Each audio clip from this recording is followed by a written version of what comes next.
Hello everyone, this is Neha. I'm here to discuss about an important person in English literature. Have you ever wondered who laid the foundation of English literature? Who transformed English from a common spoken tongue into a language of great poetry? It was none other than the Chaucer himself. Geoffrey Chaucer was an English poet and a civil servant, widely considered as father of English literature or father of English poetry. He lived roughly from 1343 to 1400 during a time when educated people wrote in Latin or French. Chaucer did something quite radical. He wrote major poetries in Middle English, the language ordinary English people actually spoke. His famous work is Canterbury Tales. We can say that Canterbury Tales was the foundation of using of Middle English in the high literary forms. Canterbury Tales is a collection of stories told by a group of pilgrims traveling to Canterbury.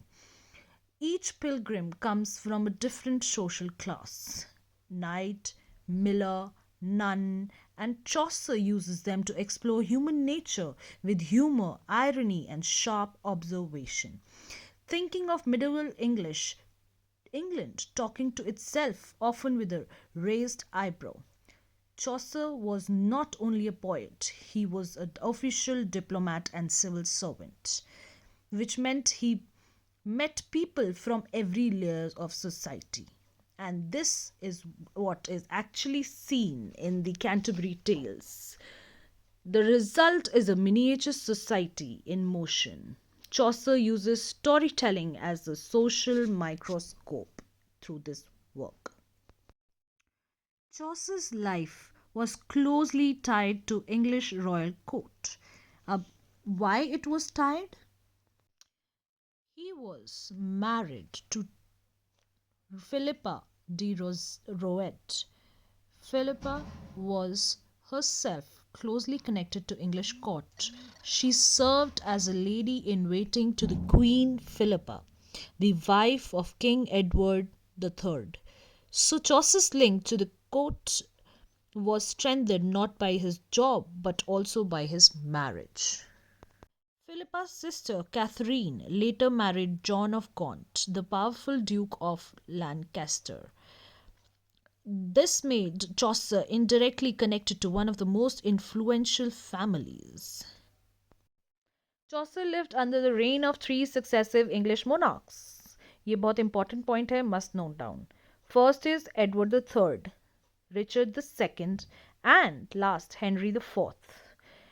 Edward the third के rain में चौसर पैदा हुआ था and then he began his career as a royal household as a page. In fact, in 1359 he fought for Edward III in France. वहां से उसे capture कर लिया गया और रैंसम मांगा 16 पाउंड का ransom, a sum the king personally contributed to.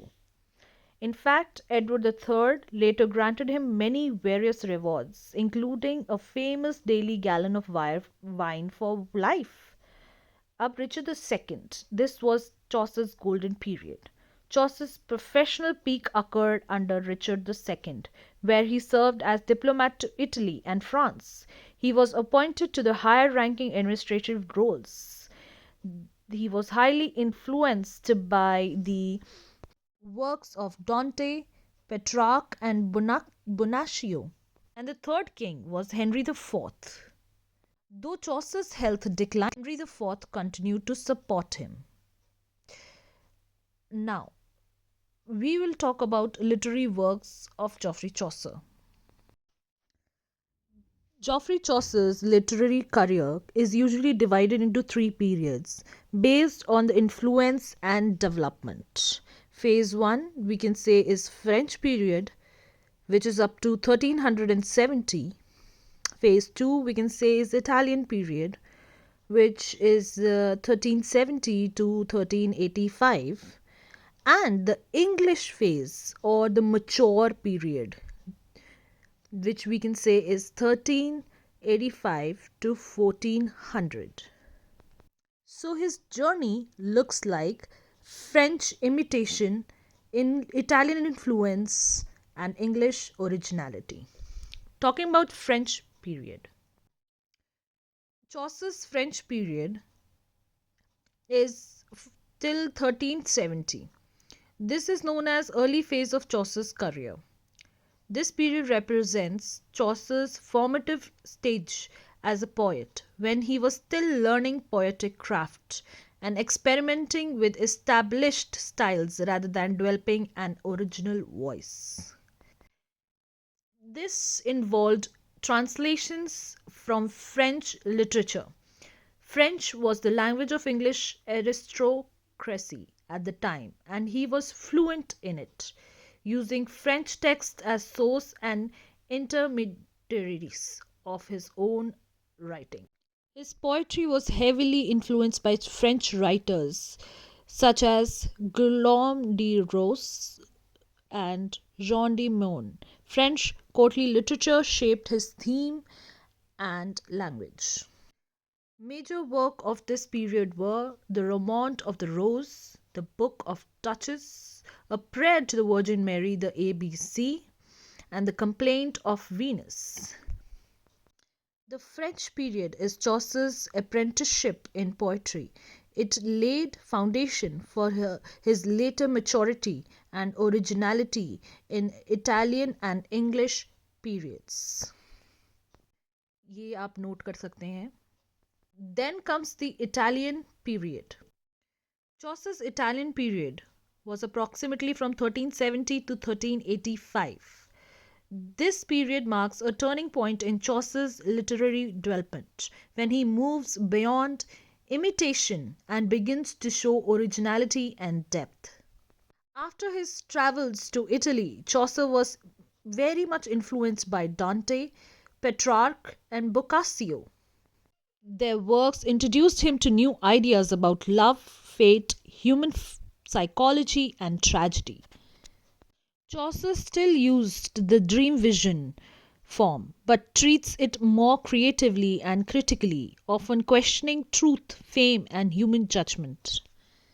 The most important work included Troilus and Cressade, The House of Fame, The Parliament of Fowls, The Legend of Good Woman.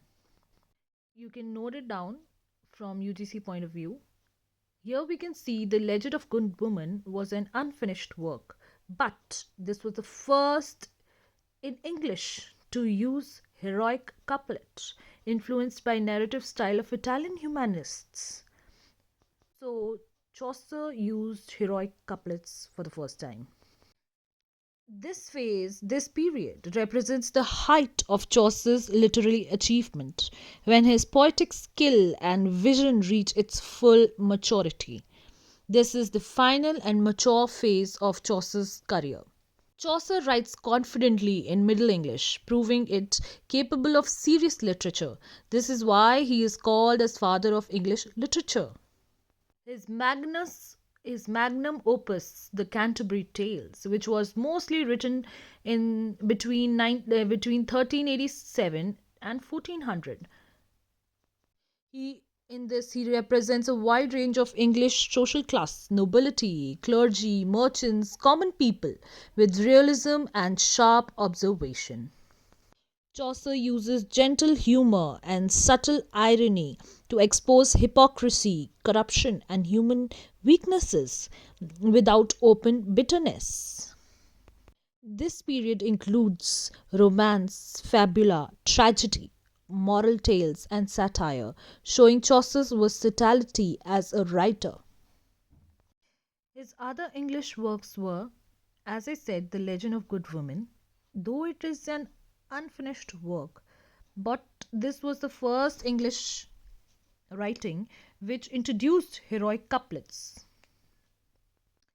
So we can say that in English period, Chaucer becomes fully original and national in spirit, turning English itself into a lasting literature.